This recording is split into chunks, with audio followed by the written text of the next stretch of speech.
Merci de le faire. Installez-vous confortablement et détendez-vous alors que nous plongeons dans l'histoire.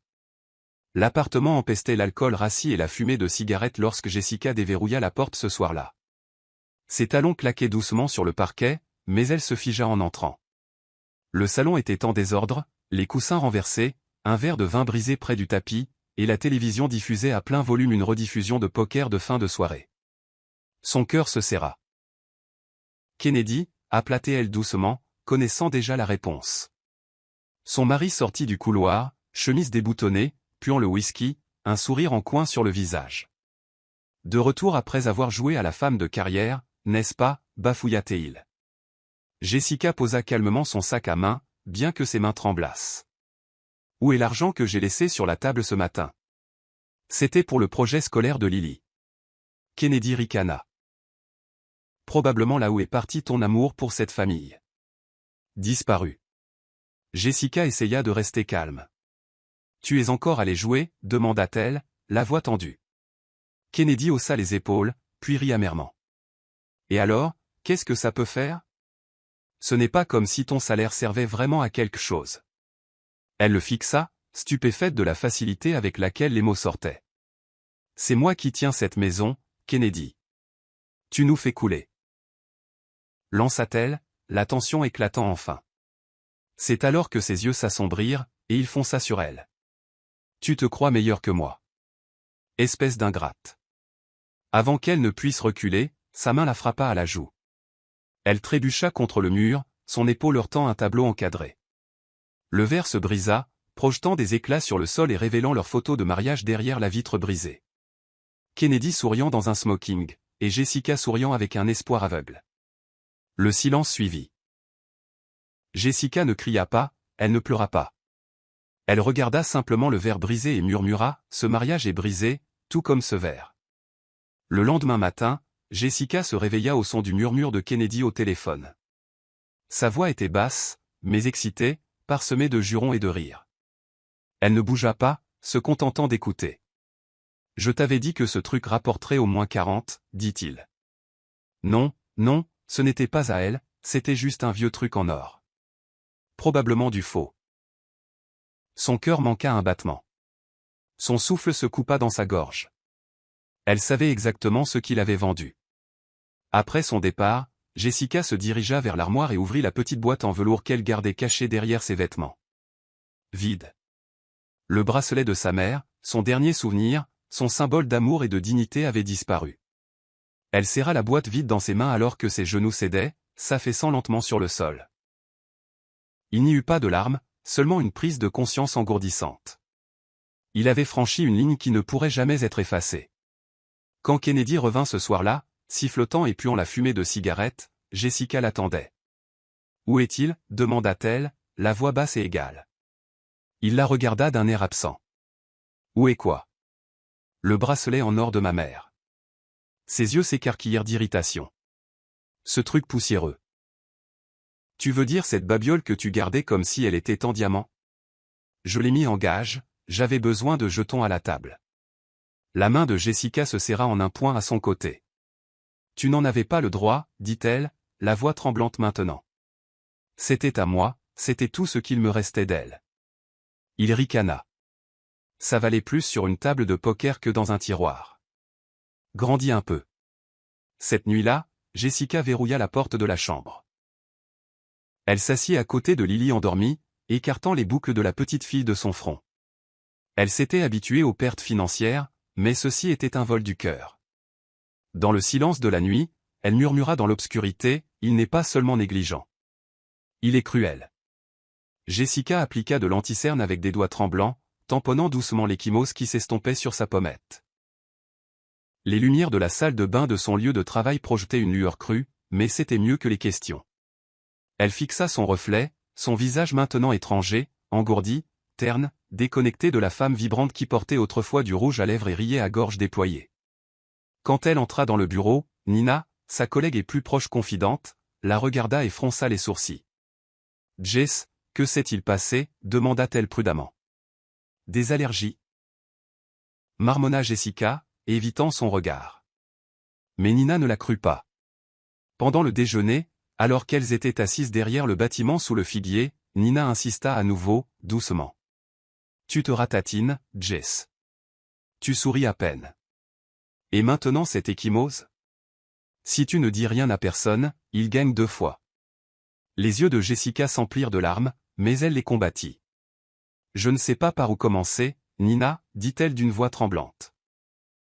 C'est comme si je regardais ma vie brûler en prétendant ne pas sentir la chaleur. Nina prit sa main par-dessus la table de pique-nique. Alors laisse-moi m'asseoir dans la fumée avec toi. Tu n'es pas seule. Jessica s'effondra alors, la digue se rompant. Elle lui raconta tout, le bracelet, les bleus, Lily qui voyait tout, et comment l'homme qu'elle avait épousé jouait leur vie au jeu de hasard. Nina écouta en silence, la mâchoire serrée. Tu as besoin d'aide, dit-elle fermement. Je connais une femme. Faith, c'est une avocate, elle aide les femmes comme toi. Laisse-moi l'appeler. Jessica hésita. Il viendra me chercher, il nous trouvera. Nina secoua la tête. Il n'est pas invincible, Jess. Mais toi, tu n'es pas invisible non plus. Et tu n'as pas à continuer de porter ces cicatrices comme si elles t'appartenaient. Jessica expira longuement. Pour la première fois depuis longtemps, le silence semblait avoir une porte de sortie. Jessica resta éveillée tard dans la nuit, les yeux fixés au plafond alors que de vieux souvenirs s'insinuaient sans y être invitée. Elle se souvint comment Kennedy lui avait apporté le petit déjeuner au lit. À l'époque où il venait de se marier. Il était déjà sans emploi, mais elle avait cru en lui, consacrant son énergie à son CV tout en travaillant de nuit. On construit quelque chose, Jess, disait-il en lui massant le dos. Quand je décrocherai le gros lot, on vivra bien. Mais le grand succès n'est jamais venu, seulement des dettes plus importantes, des factures de cartes de crédit, puis les jeux d'argent. Il avait commencé petit, pariant sur des matchs de football avec des amis. Au début, il en riait. Puis vinrent les retraits secrets, les loyers impayés et les collecteurs de dettes en colère qui frappaient à la porte. Je peux doubler la mise, lui dit-il une fois, agitant un reçu de casino comme un trophée. Tu verras. Elle avait vu, en effet. Elle avait vu les lumières s'éteindre quand ils ne pouvaient pas payer leurs factures d'électricité. Elle avait vu Lily pleurer parce que son père avait encore manqué son récital scolaire. Et elle s'était vue devenir de plus en plus petite dans le miroir. L'homme qu'elle aimait était remplacé par un étranger aux belles paroles, aux poches vides et aux mains furieuses. Un jour, après une autre dispute, Jessica l'avait trouvé dans le couloir, donnant un coup de poing dans le mur. « Je ne suis pas l'ennemi », avait-elle crié. Mais Kennedy l'avait seulement fusillé du regard et marmonné, « Tu n'es qu'un obstacle ».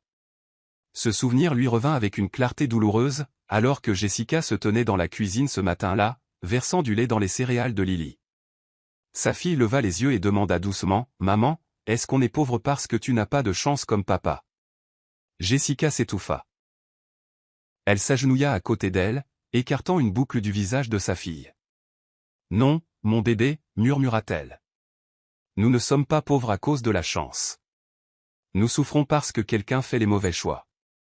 Et maman est en train d'apprendre à arranger ça. » Jessica était assise sur le canapé usé, examinant le dossier des devoirs de Lily, quand elle réalisa que sa fille n'avait pas rendu le projet de classe qui était dû il y a 2 jours. « Lily, pourquoi n'as-tu pas emmené ta maquette de volcan à l'école ?» demanda-t-elle, essayant de rester calme. La fillette de 7 ans baissa les yeux. « Papa a dit qu'il avait besoin de la boîte pour transporter quelque chose chez son ami, marmonna-t-elle. Jessica cligna des yeux. « Quel ami ? Quelle boîte ?» Mais avant que Lily ne puisse répondre, la porte d'entrée s'ouvrit avec fracas. Kennedy entra en titubant, puant la sueur et l'alcool, une égratignure sur la joue. « Ne commence pas, grogna-t-il en jetant ses clés par terre. Jessica se leva, la voix montant. « Tu as pris le projet scolaire de ta fille et tu l'as utilisé pour jouer. Pourquoi ? Pour transporter des jetons ? » Kennedy gloussa cruellement. « J'avais besoin de quelque chose. Elle ne va pas gagner un prix pour ce gâchis de toute façon. » Ce fut le moment où tout changea. Jessica se dirigea vers lui, la fureur faisant trembler ses membres.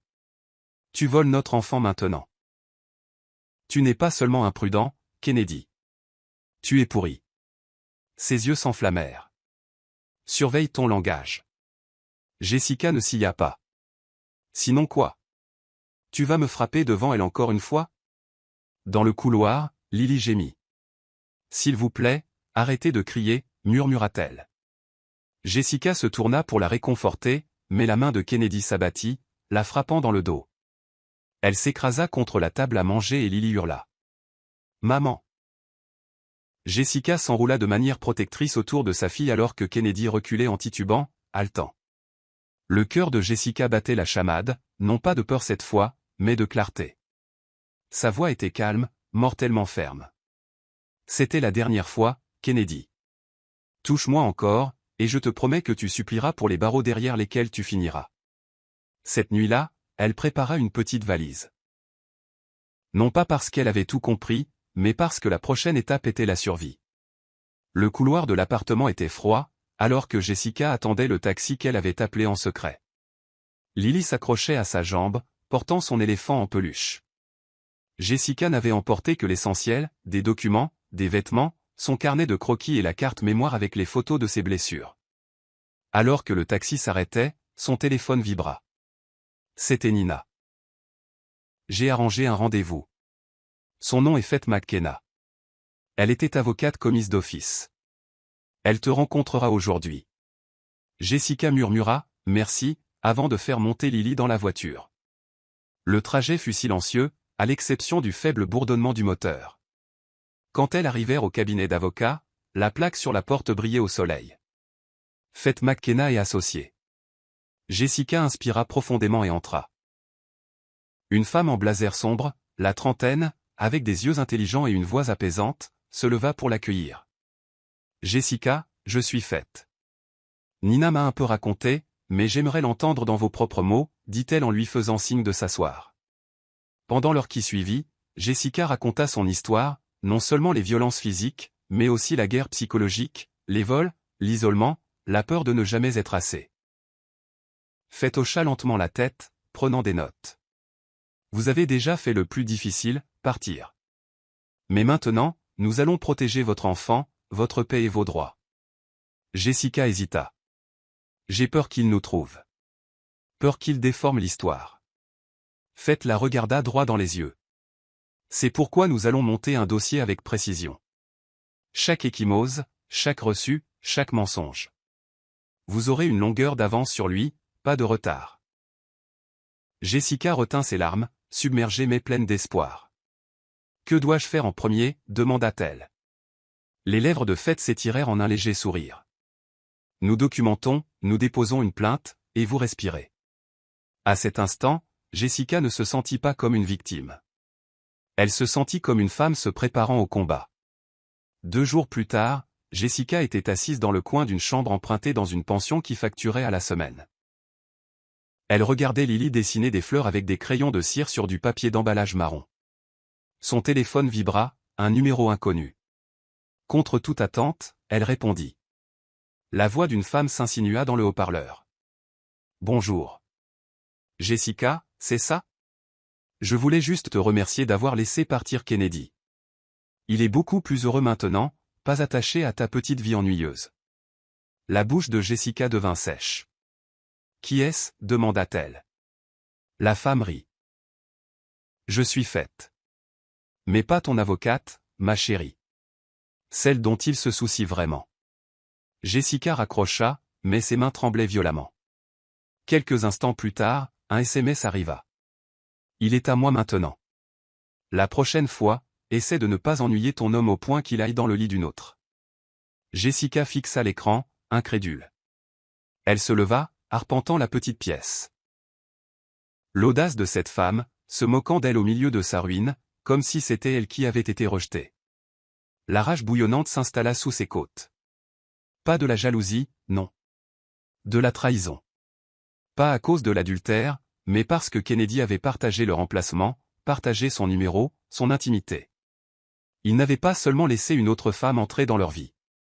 Il lui avait ouvert la porte et lui avait tendu un couteau. Assez, se murmura Jessica. Elle regarda Lily, qui avait commencé à fredonner. Jessica attrapa son carnet et son stylo et commença à écrire les détails, les noms, les horodatage. Cette femme ferait partie des preuves. Chaque insulte, chaque message serait une preuve. Elle ne jouerait plus la victime. Si Kennedy et sa maîtresse pensaient qu'elle pleurerait en silence, ils l'avaient mal jugée. Jessica ne se laissait pas abattre.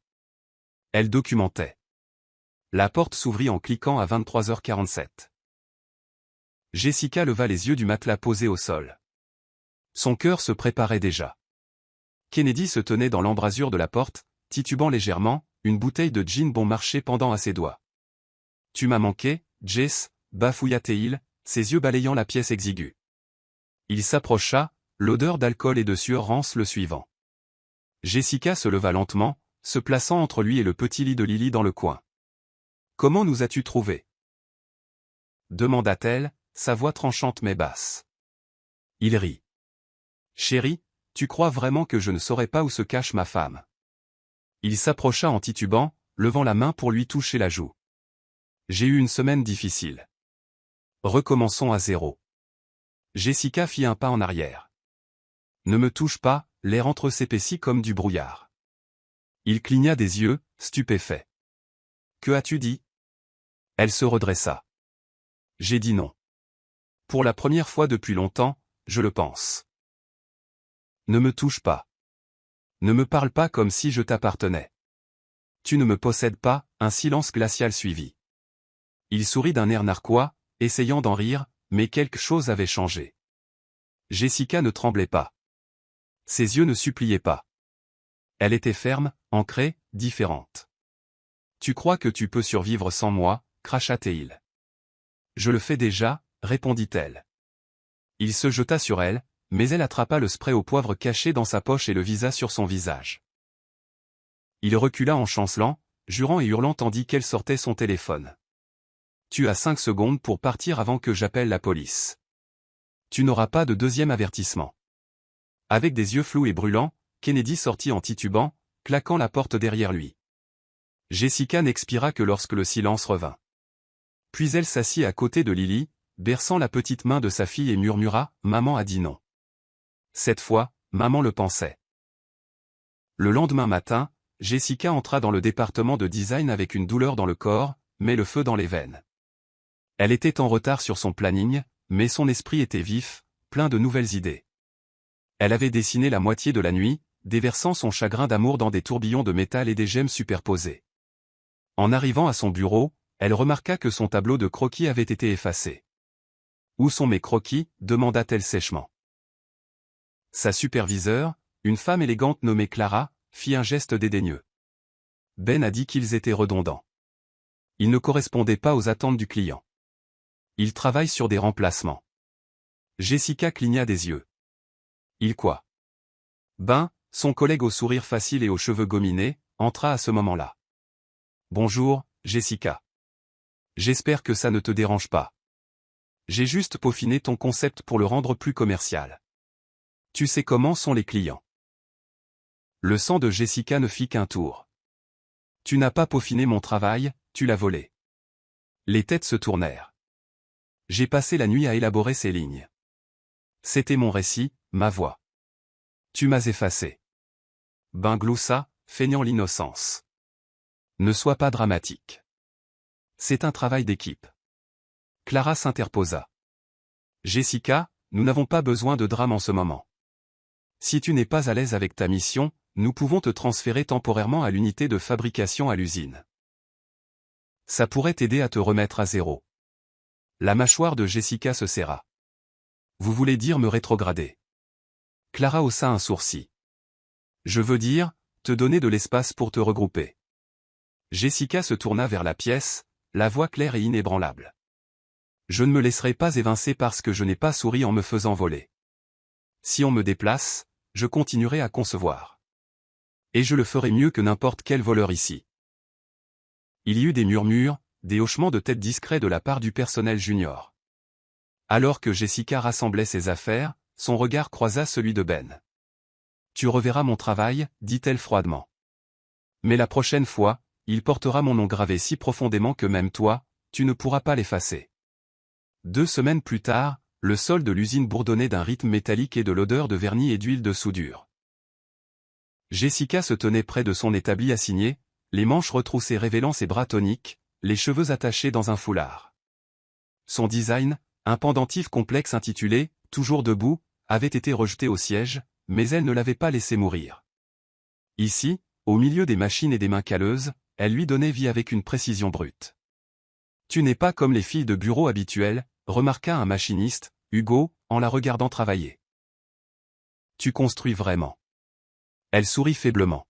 « Parce qu'on ne m'a pas donné grand-chose, alors j'ai appris à faire. » Sa pièce attira l'attention d'un chef d'atelier qui lui demanda si elle pouvait la reproduire en grande quantité. Elle hocha la tête, le cœur battant. Ce n'était pas l'approbation de la direction, mais c'était une étincelle de validation. Cette étincelle se transforma en flamme lorsqu'une femme en tailleur gris anthracite entra dans l'usine sans prévenir. Toutes les têtes se tournèrent alors qu'elle marchait avec détermination. Madame Grace Eled, présidente de l'entreprise. Elle s'arrêta derrière J. Jessica, étudiant son travail en silence. Jessica ne leva pas les yeux, ses mains stables sur le moule. « Qui a conçu ceci » demanda Grace. Le chef d'atelier s'éclaircit la gorge. « C'est elle, Jessica Obi du bureau principal. » Grace s'accroupit à côté du poste de travail. « Vous avez moulé la douleur en quelque chose de digne. C'est rare. » Jessica croisa enfin son regard. « C'est tout ce qu'il me restait pour travailler. » Grace se leva. « Venez me voir lundi matin. Je veux tester votre esprit.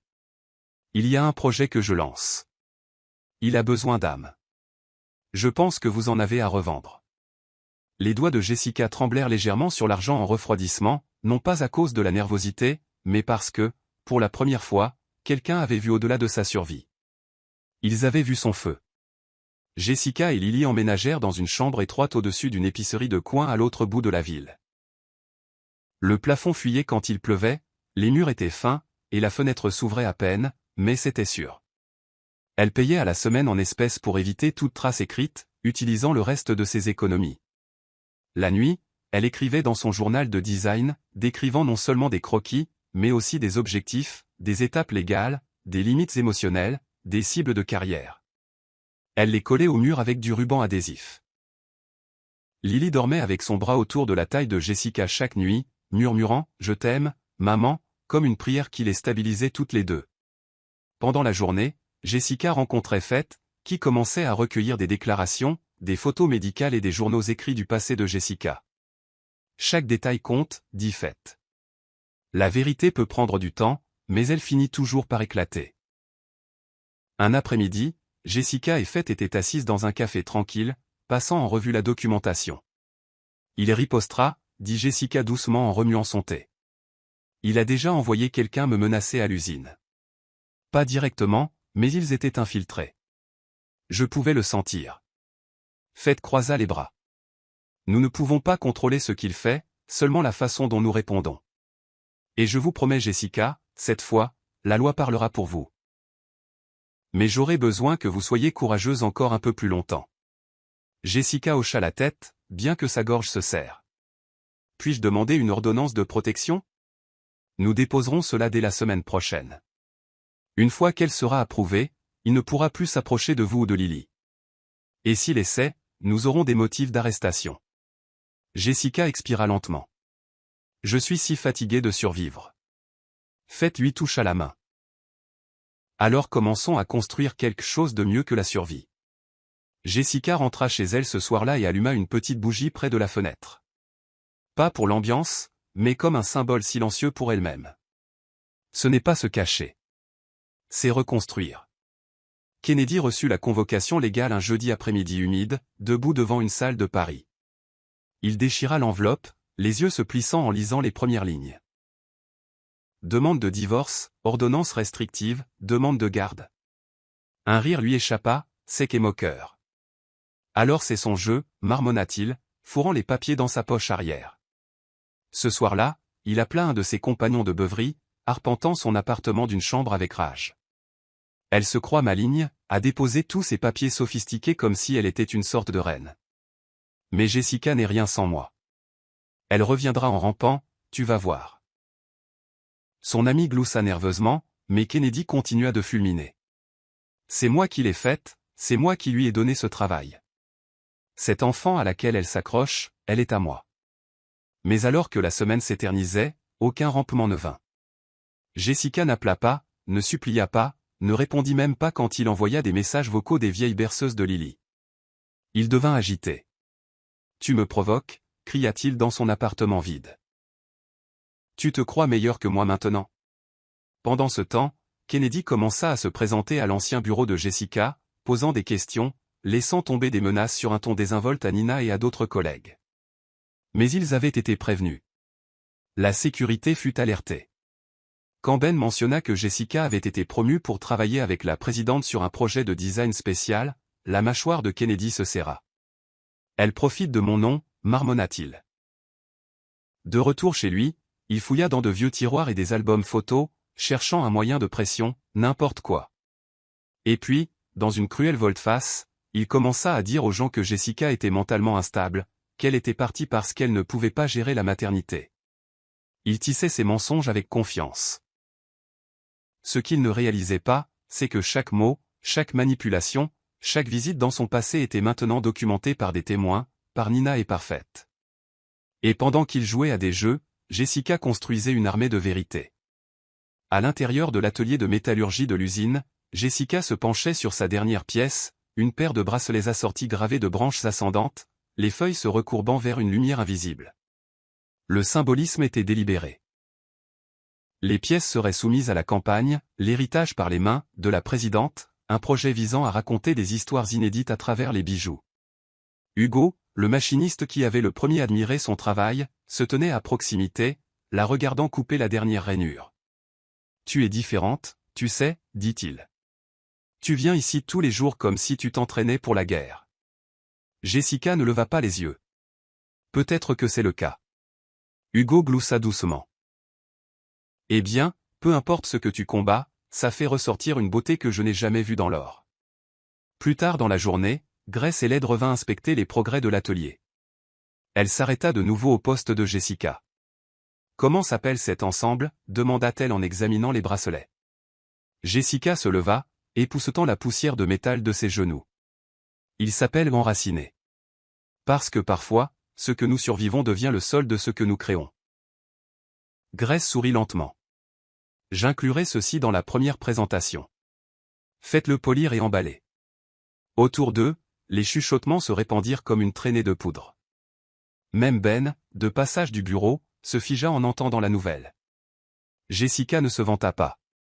Elle se retourna simplement vers son travail et murmura à voix basse. « Il a peut-être emmené mes bijoux au prêteur sur gage, mais il ne volera plus jamais ça. » Ce soir-là, alors qu'elle quittait l'usine en tenant son premier prototype approuvé, le coucher du soleil frappa l'or dans ses mains et le fit flamber. Ce n'était pas seulement du métal, c'était du pouvoir, et cette fois, il portait son nom. Le lundi matin, les chuchotements dans les ailes de conception et de production s'étaient transformés en un véritable brouhaha. Les bracelets de Jessica n'avaient pas seulement été approuvés, mais on disait qu'ils seraient la pièce maîtresse de l'exposition internationale de bijoux au capitaine. Des regards jaloux la suivaient partout, mais aucun n'était plus amer que celui de Ben. Dans la salle de pause, il s'appuya contre le comptoir à côté de Clara et ricana. Voyons combien de temps elle tiendra sous la pression. Elle n'est pas assez aguerrie. La présidente essaie juste de faire une déclaration. Clara sirota son café sans le regarder. Eh bien, quoi qu'elle fasse, ça marche. Pendant ce temps, Jessica était assise tranquillement à son poste, esquissant de nouvelles variations pour sa collection, enracinée. Elle n'avait pas de temps pour les commérages, seulement pour la croissance. C'est alors que Nina fit irruption pendant le déjeuner avec une expression inquiète. « J'ai entendu Ben parler à quelqu'un des relations publiques », chuchota Nina en se penchant. « Il prévoit de fuiter accidentellement tes brouillons à un fournisseur tiers et de prétendre que tu as copié un ancien motif. » Jessica se figea. « Il veut me piéger ?» Nina hocha la tête. « C'est sa façon de salir ton succès. » La main de Jessica se resserra sur son stylo. « Alors je dois protéger mon travail. J'ai déjà déposé les designs originaux et les eurodatages auprès de Faith, mais je dois tout numériser. » Cette nuit-là, elle téléchargea chaque croquis, prototype et travail en cours sur un disque cloud sécurisé et fit une sauvegarde sur un disque dur caché sous le coffre à jouets de Lily. Elle ajouta également un filigrane discret sur chaque fichier, visible uniquement à travers des couches numériques. C'était subtil, mais suffisant pour tracer son nom dans chaque courbe. Elle ne concevait plus seulement des bijoux. Elle concevait un héritage qu'aucun voleur ne pourrait revendiquer. 3 jours plus tard, Jessica ouvrit la boîte aux lettres de la pension et y trouva une enveloppe du tribunal. Son souffle se coupa. À l'intérieur se trouvait une convocation pour la garde des enfants. Kennedy contestait les pleins droits parentaux. Ses genoux cédèrent un instant, le papier tremblant dans ses mains. Il s'en prenait à Lily. « Il ne la veut pas » murmura-t-elle amèrement. « Il veut juste me faire du mal. » Elle appela Faith immédiatement. Il a demandé la garde exclusive. Il ment dans la requête. Il dit que je suis instable et inapte. Que je disparais pendant des heures. Que je laisse Lily seule. La voix de Faith était calme mais tendue. Il riposte. Mais c'est une bonne chose. Maintenant, nous pouvons passer à l'offensive. Vous avez tout documenté. Les dossiers de l'hôpital, les ecchymoses, les bulletins scolaires. Nous prouverons sa négligence et ses abus au tribunal. Jessica s'assit sur le sol, serrant le dossier de fichier comme un gilet de sauvetage. La veille de l'audience, Jessica aborda Lily et l'embrassa sur le front plus longtemps que d'habitude. Lily bâilla. « Est-ce que papa viendra demain ?» Jessica hésita. « Oui, mais ne t'inquiète pas ma chérie. Maman va parler à des gens importants pour qu'ils nous aident à rester en sécurité. » La salle d'audience le lendemain était froide et résonnante. Jessica portait une simple robe bleu marine, les cheveux tressés en arrière, son expression calme et déterminée. Quand Kennedy entra, souriant avec suffisance dans un costume élégant, elle refusa de détourner le regard. Il n'arrêtait pas de chuchoter à son avocat, lui souriant comme si c'était un jeu. La juge, une femme âgée aux yeux sages, appela à l'ordre. Jessica fut la première à la barre. Elle ouvrit son dossier et commença à parler, non pas avec colère mais avec vérité. Elle décrivit les ecchymoses, les nuits d'ivresse, la négligence, la peur. À un moment donné, elle sortit une photo imprimée de Lily tenant son éléphant en peluche avec un œil au beurre noir en arrière-plan. « Ma fille ne grandira pas en pensant que l'amour ressemble à ça, » dit-elle, la voix brisée. Il y eut un changement dans la pièce. Un poids silencieux qui tomba entre eux. Ce n'était plus une bataille pour la garde. C'était l'heure des comptes. Ce soir-là, Jessica et Lily retournèrent dans leur petite chambre louée, toutes deux épuisées par la tempête émotionnelle de la salle d'audience. Lily grimpa sur le lit et commença à colorier en fredonnant doucement. Jessica s'appuya contre le mur, laissant la tension fondre de ses épaules.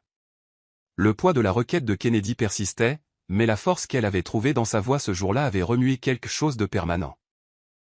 Plus tard dans la nuit, alors que Lily dormait, Jessica sortit un carnet de croquis neuf et prit son crayon graphite. Il n'y avait pas de devoir, pas de brief, juste une page blanche attendant sa vérité. Elle dessina un médaillon en forme de graine fissurée, d'où jaillissait une branche d'arbre vers le haut. Elle l'appela « Résilience », et pour la première fois, elle ne pleura pas en dessinant. Le lendemain matin, autour d'un bol de flocons d'avoine, Jessica se tourna vers Lily. « Ma chérie, je dois te dire quelque chose. » Lily leva des yeux endormis. « On ne retourne pas chez papa, n'est-ce pas ?» Jessica hésita, puis secoua la tête. « Non, nous n'y retournons pas. Ni maintenant, ni jamais. Nous construisons quelque chose de nouveau, juste toi et moi. » Lily hocha lentement la tête. « J'aime mieux ici. C'est plus calme. » Jessica sourit. « Ce n'est peut-être pas grand, mais c'est à nous, et personne ne peut nous faire de mal ici. » Elle embrassa le front de Lily et épingla son nouveau croquis au-dessus de leur commode commune. Puis elle ouvrit son ordinateur portable et commença à rédiger un nouveau portfolio, rempli uniquement de ses créations originales et de pièces d'histoire personnelle. Ce n'était pas seulement de la préparation, c'était un but. Le combat était loin d'être terminé, mais Jessica avait reconquis quelque chose que Kennedy ne pourrait plus jamais jouer, son nom. L'air du matin était vif lorsque Jessica arriva au bureau principal de l'entreprise pour une réunion avec la présidente et l'équipe créative. En traversant la réception, des chuchotements la suivaient, mais elle garda la tête haute. La collection, enracinée, venait d'être ajoutée au catalogue de l'exposition de l'entreprise, et les emails de distributeurs affluaient déjà. Elle entra dans l'ascenseur, expirant lentement, jusqu'à ce qu'une voix familière retentisse. « Waouh, tu as vraiment dépassé la salle du courrier.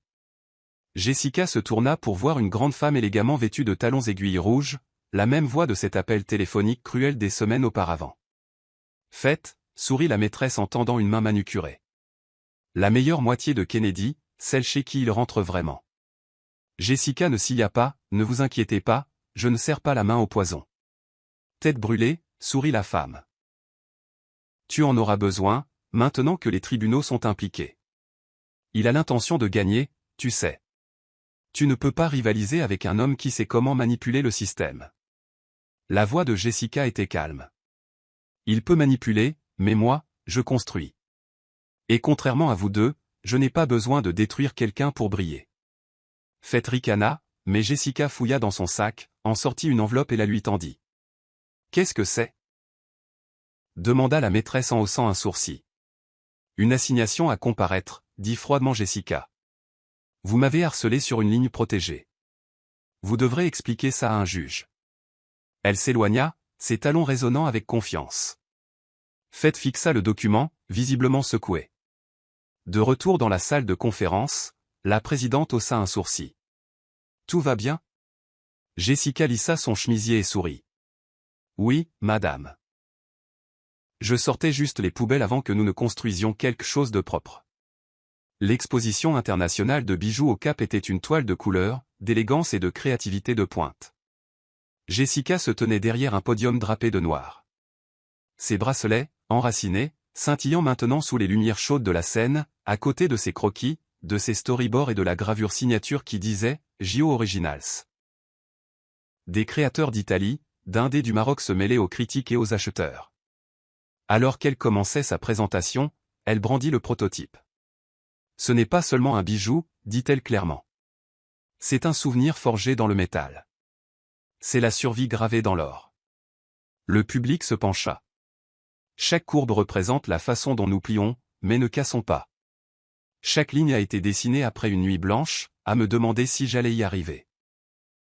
Un silence feutré s'installa dans la salle. Sa voix ne tremblait pas. Elle assumait sa vérité. Quand les lumières s'éteignirent et que les questions se terminèrent, Jessica quitta les feux de la rampe et rejoignit les autres créateurs en coulisses. Une femme plus âgée du Ghana s'approcha, tenant un prospectus avec le travail de Jessica.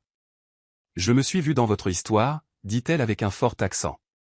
Pas la douleur, la reconstruction. Les yeux de Jessica s'embuèrent, mais elle sourit. « Merci, c'est pour ça que je l'ai raconté. » Quelques minutes plus tard, elle aperçut Ben de l'autre côté de la pièce, contraint de regarder depuis le public général car il n'avait pas été invité à présenter. Il évita son regard, amer. Jessica ne le reconnut pas. Son attention était pour les applaudissements, pour les murmures des investisseurs qui voulaient passer des commandes, pour l'email qu'elle reçut sur son téléphone de Grey Salade. Vous avez fait vos preuves. Parlons de la propriété de la marque. Elle le lut 2 fois avant de se tourner vers Nina, qui était venue en tant qu'assistante. Je pense, murmura Jessica, que ce n'est que le début. Kennedy était assis seul dans son appartement faiblement éclairé, regardant la présentation de Jessica rediffusée sur un blog d'affaires populaire. Les commentaires étaient élogieux. Histoire puissante. Travail magnifique. Étoile montante. Il jeta son téléphone à travers la pièce, le brisant contre le mur. Elle se croit intouchable maintenant, grogna-t-il. Cette même nuit, il se faufila dans l'usine, se faisant passer pour un technicien de l'entreprise de service d'imprimante. Vêtu d'un gilet réfléchissant et d'une casquette, il passa devant la sécurité et se dirigea vers la salle de stockage, où les moules archivés et les échantillons de matériaux de Jessica étaient conservés. Il fouilla dans les tiroirs, cherchant quelque chose, n'importe quoi, à altérer ou à voler. Mais un léger bip retentit du coin. Une petite caméra à détecteur de mouvement clignota. Il se figea, ignorant que toute la pièce était sous surveillance silencieuse depuis la promotion de Jessica. Le lendemain matin, Jessica reçut un message de la sécurité. Intrusion non autorisée. Suspect identifié, Kennedy Hobby. Elle regarda les images, le voyant fouiller dans les tiroirs comme un voleur désespéré. Elle les transmit immédiatement à Fett. Nous l'avons. Il est entré par effraction dans une propriété de l'entreprise. C'est suffisant pour des accusations de violation de propriété à des fins criminelles, dit fermement Fett. Jessica hocha la tête. Ajoutons-le au dossier. Il ne s'agit plus seulement de moi. Il est une menace pour mon travail, ma fille, mon avenir. Cet après-midi-là, elle s'adressa discrètement au personnel interne, les avertissant de signaler toute activité inhabituelle. Cette marque portera mon nom, dit-elle. Et personne, pas même mon passé, ne la souillera à nouveau. L'équipe applaudit, non par politesse, mais par respect. Elle n'était plus seulement leur collègue. Elle était une leader. Une qui était passée par le feu et en était ressortie en or. La salle d'audience était tendue, remplie des faibles murmures des participants et de l'écho des papiers brassés. Jessica était assise au banc des plaignants, sa posture calme, mais ses doigts serrés fermement sur ses genoux. Kennedy, vêtu d'un costume bleu marine foncé, paraissait sûr de lui, souriant de temps en temps, chuchotant à son avocat, lançant des regards empreints d'arrogance. Quand la juge entra, la salle se tut. Le greffier commença. Ceci est l'audience pour la demande de garde et de protection entre Jessica Obi et Kennedy Obi. Jessica fut appelée à la barre en premier. Elle parla avec clarté, racontant les incidents de violence émotionnelle et physique. La vente illégale de ses effets personnels et la plus récente effraction sur son lieu de travail. Faites présenta des photos, des rapports médicaux, des captures d'écran et les images de sécurité de l'usine. La juge examina chacun d'eux attentivement, son visage illisible mais concentré. Puis Kennedy prit la parole. Il commença avec une humilité forcée, affirmant qu'il était un homme imparfait, mais un père attentionné. Il parla d'occasions manquées, blâma le stress financier et accusa même Jessica de l'aliéner de Lily. Elle a retourné ma fille contre moi, dit-il, la voix s'élevant. Elle a tout manipulé pour me faire passer pour un monstre. La juge leva une main. Monsieur Obi, vos émotions sont notées, mais elles ne l'emportent pas sur les preuves. La salle d'audience regarda son arrogance se fissurer. Faites se leva. Votre honneur, nous demandons à la Cour de considérer le schéma soutenu de harcèlement, de manipulation et d'imprudence que Monsieur Obi a montré, non seulement dans sa vie privée, mais en entrant illégalement dans un environnement professionnel pour saboter le travail de Mademoiselle Obi. Jessica jeta un coup d'œil à Kennedy. Pour la première fois, son visage manquait de certitude. La juge se pencha en avant. La loi protège non seulement les enfants, mais aussi le droit d'une femme de vivre et de travailler à l'abri de la peur. Ce tribunal rendra une décision sous peu. D'ici là, la garde exclusive temporaire est accordée à la plaignante, et l'ordonnance restrictive reste en vigueur. Jessica ne sourit pas. Elle ferma seulement les yeux et murmura « Merci, mon Dieu ». Dans le couloir à l'extérieur de la salle d'audience, Kennedy se tenait seul, son avocat lui chuchotant rapidement à l'oreille. Nous ne nous attendions pas aux images de surveillance. Ça a compliqué les choses. Kennedy lança sèchement, tu avais dit qu'elle ne se défendrait pas, l'avocat soupira. Vous l'avez sous-estimé. Quelques instants plus tard, sa mère, Madame Obi, déboula dans le couloir. Qu'est-ce que j'entends? Tu as encore perdu la garde? Kennedy se raidit. Ceste temporaire. Je ferai appel. Elle plissa les yeux. Tu as perdu ta femme, ta fille, et maintenant ta dignité. Je ne t'ai pas élevé pour jouer ta famille au dé, Kennedy. Il tenta de protester, mais elle leva la main. Plus d'excuses. Tu penses que c'est à propos de Jessica? Non. C'est à propos de l'homme que tu es devenu, celui qu'aucune femme ne mérite. Kennedy détourna le regard, la mâchoire serrée, mais ne dit rien. Sa fierté était bruyante, mais sa honte parlait enfin plus fort. Pendant ce temps, dans une salle d'attente séparée, Jessica s'agenouilla à côté de Lily et lui tendit une bouteille d'eau. Nous rentrerons bientôt à la maison, ma chérie. Lily leva les yeux, écarquillée. Sommes-nous en sécurité maintenant? Jessica la serra contre elle. Nous sommes plus en sécurité que jamais. Fête s'approcha avec un doux sourire. Je rédigerai les documents finaux une fois que la juge aura statué officiellement. Mais pour l'instant, Lily est à toi, entièrement. Pas de droit de visite, pas d'exception. Jessica hocha la tête, les larmes montant, mais ne coulant pas, je n'ai jamais voulu la lui enlever, mais je ne la laisserai pas souffrir pour garder un titre. Fête posa une main rassurante sur son épaule. Vous n'avez rien enlevé. Vous protégez tout. Ce soir-là, Jessica et Lily rentrèrent à la main dans la main sous le ciel crépusculaire. Et pour la première fois depuis des années, Jessica ne vérifia pas derrière elle. Les ombres ne la suivaient plus. Elle s'estompait. Le lundi suivant, Jessica était assise en face de la présidente Grace Eled, son dossier de proposition de design complété posé sur le bureau en acajou entre elles. Grace, toujours aussi posée, feuilletait les pages en silence, s'arrêtant de temps en temps pour tapoter le bord d'un air pensif. Après quelques minutes, elle ferma le dossier. Vous avez fait ce dont beaucoup parlent, mais que peu osent. Transformer la douleur en profit avec intégrité. Et plus important encore, vous avez gardé votre concentration aiguisée. Jessica déglutit.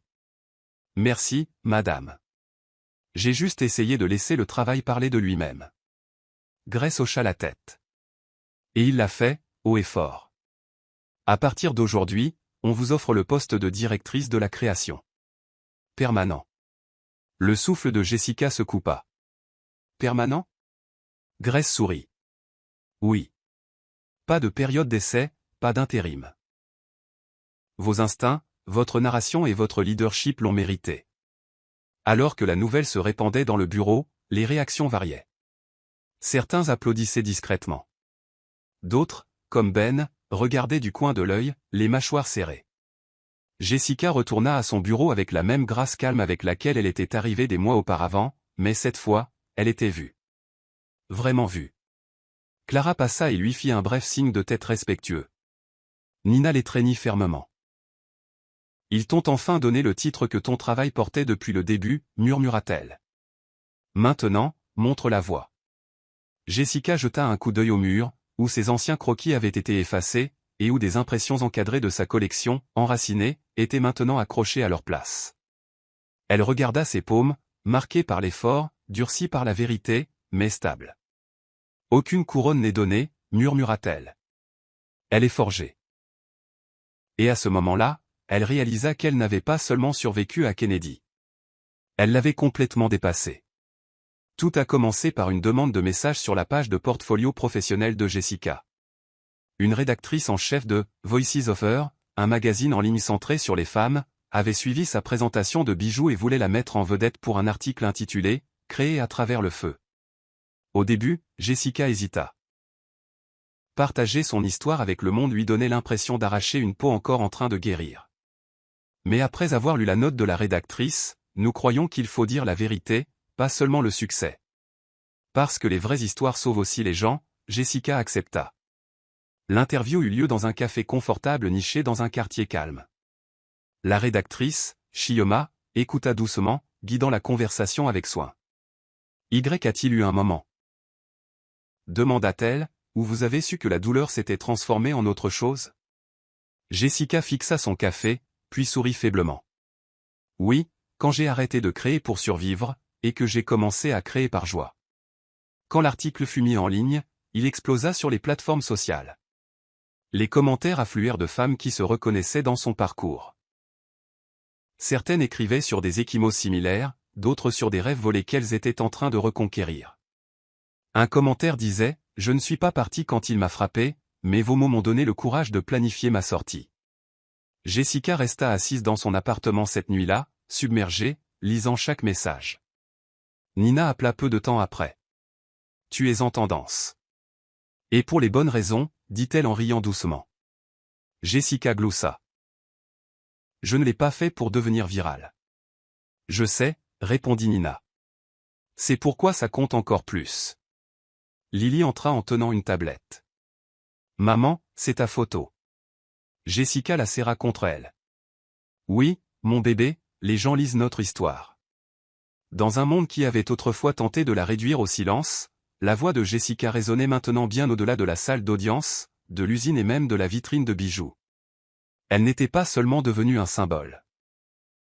Elle était devenue un miroir pour d'autres qui avaient besoin de voir qu'elle n'était pas seule. Kennedy se tenait à un coin de rue, tenant un avis d'expulsion froissé dans une main et une cigarette à moitié allumée dans l'autre. Son visage était émacié, ses yeux cernés, sa veste de costume tachée de sauce séchée.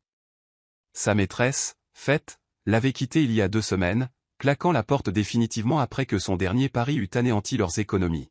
« Tu es maudit !» avait-elle crié. « Tout ce que tu touches pourrit. » Kennedy retourna à son immeuble, pour trouver les serrures changées. Le propriétaire se pencha par la fenêtre et jeta un sac poubelle après lui. 3 mois de retard. Tu joues ta vie, tu dors dehors. Il s'assit sur le trottoir, la tête dans les mains, l'amertume s'infiltrant dans ses os. Son téléphone vibra à côté de lui.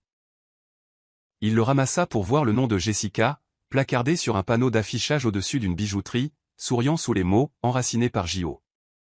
Il rit, mais ce n'était pas de la joie, c'était un rire creux et tremblant. Elle l'a vraiment fait, marmonna-t-il, sans moi. Il erra dans la rue, passant devant des vendeurs qui ne connaissaient plus son nom, devant des bars qui lui offraient autrefois du crédit. Au coin, un jeune homme lui tendit un dépliant, ironiquement, une promo marketing pour la ligne « Lily », la prochaine expansion de la marque de Jessica. Kennedy le déchira en deux et le jeta dans le caniveau. Mais la vérité ne pouvait pas être déchirée aussi facilement. Tout ce dont il s'était moqué, elle l'avait transformé. Tout ce qu'il avait joué, son esprit, leur avenir, leur maison, elle l'avait reconstruit sur un terrain plus solide. Et maintenant, tout ce qui lui restait était l'épave de l'orgueil et la vue d'une femme qu'il avait autrefois réduite au silence, parlant maintenant plus fort que jamais, sans élever la voix. De retour au bureau, Jessica finalisait les concepts de produits pour le lancement de sa marque indépendante. Quand elle remarqua Nina qui traînait près de la fenêtre, inhabituellement silencieuse. « Ça va ?» demanda doucement Jessica. Nina se tourna, les yeux humides. « Il y a quelque chose que je dois te dire. Et je ne sais pas comment le dire sans ruiner ce que nous avons. » Les sourcils de Jessica se froncèrent. « Tu peux tout me dire. » Nina expira. « Il y a des mois, avant le transfert à l'usine, j'ai entendu Ben prévoir d'enterrer tes croquis. Il a menacé de me mettre sur liste noire si je le disais à quelqu'un. Alors je me suis tue. » Jessica cligna des yeux, les mots atterrissant avec une douleur douce. « Tu savais ?» Nina hocha la tête, la honte sur son visage. « J'avais peur, mais j'ai eu tort. Et tu t'es quand même relevé, même quand je n'ai pas pris ta défense. Je ne mérite pas ta confiance. » Jessica resta silencieuse un long moment, fixant le bracelet, enraciné, encadré sur son bureau. « Tu as fait une erreur, et tu as été à mes côtés tous les jours depuis. Ça compte aussi. » Les larmes de Nina coulèrent librement. « J'aurais dû te soutenir plus tôt. » Jessica se leva et la serra dans ses bras. « On se fige tous parfois. Ce qui compte, c'est si on se réveille à temps pour se battre. » Ce soir-là, elles restèrent tard, triant les commandes des fournisseurs et planifiant ensemble la stratégie marketing. « Construisons la ligne Lily comme si c'était notre propre enfant, » dit Jessica avec un clin d'œil. Nina sourit à travers ses larmes. Marché conclu. Sous la surface des blessures guéries, quelque chose de plus profond s'était formé entre elles. Pas seulement de l'amitié, mais un lien forgé par l'honnêteté, le pardon et la compréhension mutuelle que les femmes s'élèvent plus haut lorsqu'elles se tiennent côte à côte, et non séparées. Jessica venait de terminer une réunion avec un fournisseur lorsque la réceptionniste appela son bureau. « Il y a un homme qui demande à vous voir, il dit que c'est personnel. » Le cœur de Jessica ralentit. Son nom ? Kennedy Hobby. Un silence passa entre elle et l'interphone avant qu'elle ne réponde, « Faites-le monter. Mais gardez la porte ouverte. » Quelques instants plus tard, Kennedy entra, tenant un bouquet de roses fatiguées et portant un costume usé qui ne lui allait pas tout à fait. Son visage était plus mince, ses yeux moins vifs, mais sa voix essayait de retrouver son ancien rythme. « Tu as l'air de réussir » marmonna-t-il en forçant un sourire. « On peut parler ?» Jessica croisa les bras. « Nous le faisons déjà. » Il posa les fleurs sur son bureau. « J'ai eu tort sur toute la ligne. Je ne savais pas comment gérer la perte de contrôle. Je t'ai fait du mal. J'ai tout gâché. » Elle ne sia pas. « Tu n'as pas perdu le contrôle, Kennedy. Tu l'as abandonné. » Il déglutit difficilement. « Peut-être qu'on peut recommencer. Être amis pour le bien de Lily. Tu as construit quelque chose de grand. Peut-être qu'il y a de la place pour que je te soutienne en coulisses. » Jessica prit une profonde inspiration, contourna son bureau et se tint directement devant lui. « Tu as eu toutes les occasions de me soutenir. Tu as choisi à la place de me jouer au dé. Notre enfant, notre paix, notre avenir. Tu n'as pas le droit de réécrire ce chapitre juste parce que j'ai tourné la page. » Ses yeux se baissèrent. J'ai touché le fond, Jess.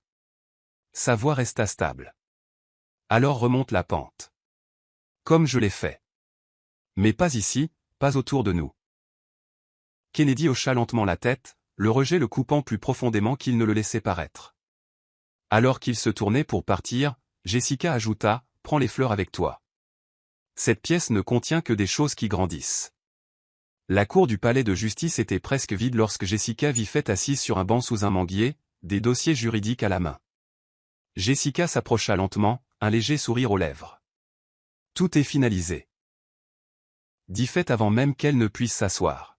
« Garde, ordonnance restrictive. Votre jugement de divorce est en route. » Jessica expira avec un soulagement visible et s'assit à côté d'elle. « Tu m'as gardé saine d'esprit quand tout autour de moi criait que je devais m'effondrer. » Faith se tourna vers elle, les yeux doux. « Vous n'avez pas seulement survécu. Vous vous êtes transformé. Et vous l'avez fait avec une grâce que la plupart des gens ne trouvent jamais. » Jessica rit légèrement. C'est drôle comme la grâce apparaît au moment où on arrête de supplier et où on commence à marcher.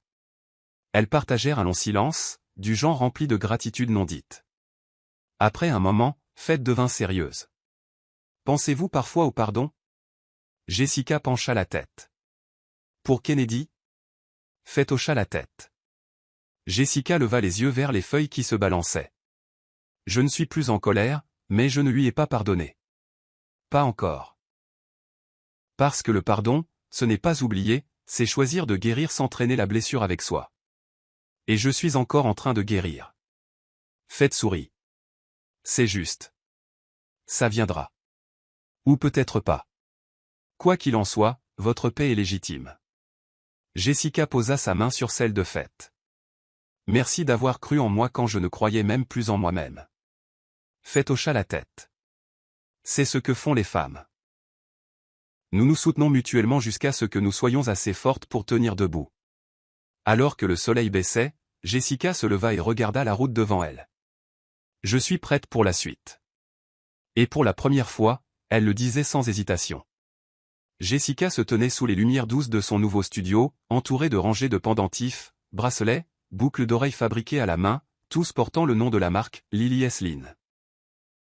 Ce n'était pas seulement une collection. C'était un mouvement. Chaque pièce était accompagnée d'une carte expliquant son nom et l'histoire qui se cachait derrière. Endurer, fleurir, protéger, s'élever. Les précommandes avaient commencé à affluer. Et le suivi des médias sociaux de l'entreprise a explosé après une vidéo de lancement émouvante mettant en vedette de vraies femmes survivantes qui avaient contribué au design. Nina entra, tablette à la main. « On a presque tout vendu de inébranlable et le site web a planté 2 fois à cause du trafic. » Jessica rayonna. « De bons problèmes. » Puis elle se tourna vers Lily, qui dessinait sur une table d'appoint. « Tu sais, ça porte ton nom. C'est grâce à toi que j'ai continué. » Lily sourit fièrement. « Est-ce que je pourrais concevoir quelque chose un jour aussi ?» Jessica s'agenouilla à côté d'elle. « Tu le fais déjà. Chaque fois que tu souris, tu me donnes quelque chose de beau à porter. » Un journaliste arriva pour photographier le studio, mais Jessica s'arrêta pour allumer une bougie près de la fenêtre. Ce n'était pas pour une perte. C'était pour la lumière qu'elle avait trouvée en elle-même. Alors que l'équipe finalisait les commandes, Nina demanda, « Quelle est la prochaine étape après cette collection ?» Jessica sourit. Une ligne appelée justice. Fini les excuses, fini de se cacher. Juste de la force façonnée en or. L'idée était audacieuse, mais elle aussi. En regardant autour d'elle sa fille, son équipe, son travail, Jessica comprit clairement quelque chose. Son passé ne la définissait plus. Il l'avait simplement préparée à construire quelque chose de permanent. Quelque chose que personne ne pourrait prendre ou ternir. Plus jamais. Le parc était calme ce dimanche après-midi, avec la lumière dorée du soleil filtrant à travers les arbres qui se balançaient et les rires d'enfants s'élevant faiblement au loin. Jessica marchait lentement le long du chemin de pierre, sa main doucement serrée autour de celle de Lily pendant leur promenade.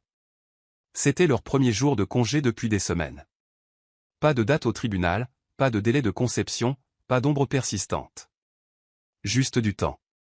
Lily montra l'étang du doigt. « On peut s'asseoir là. » Jessica hocha la tête, les guidant vers un banc près de l'eau. Alors qu'elle s'asseyait, Lily se pencha contre elle, les joues chaudes du soleil. « Tu as l'air heureuse, maman, dit-elle. Jessica sourit. Je me sens comblée. Comme si quelque chose en moi avait enfin expiré. Elle regarda autour d'elle. Il n'y avait pas de pas à surveiller, pas de voix contre lesquelles se préparer, juste le calme. Et ce calme ne lui faisait plus peur. Un petit garçon passa en courant, tenant un cerf-volant, et Lily gloussa. Jessica regarda le visage de sa fille s'illuminer et sentit quelque chose changer. Ce n'était pas seulement la survie, c'était la vie qui se déployait à nouveau. Elle prit une profonde inspiration et regarda la ligne d'horizon. « Tu te souviens quand je pleurais beaucoup ?» demanda soudain Lily. Jessica se tourna. « Je me souviens, mais je me souviens aussi à quel point tu as été courageuse. » Même quand je ne l'étais pas, Lily rayonna. « C'est toi la plus courageuse maintenant. » Jessica rangea une mèche de cheveux derrière son oreille.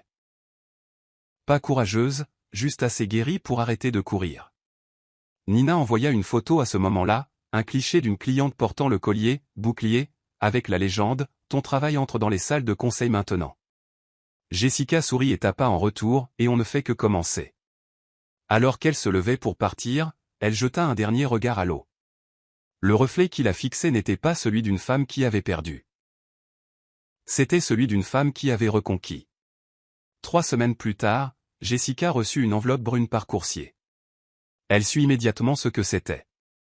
Elle l'ouvrit lentement à son bureau de studio, le soleil de fin d'après-midi projetant des ombres chaudes sur la table. À l'intérieur se trouvait le jugement final, divorce accordé, garde exclusive confirmée, ordonnance de protection scellée de manière permanente. Son nom n'était plus lié à un homme qui avait autrefois tenté de briser son esprit. Jessica Obi.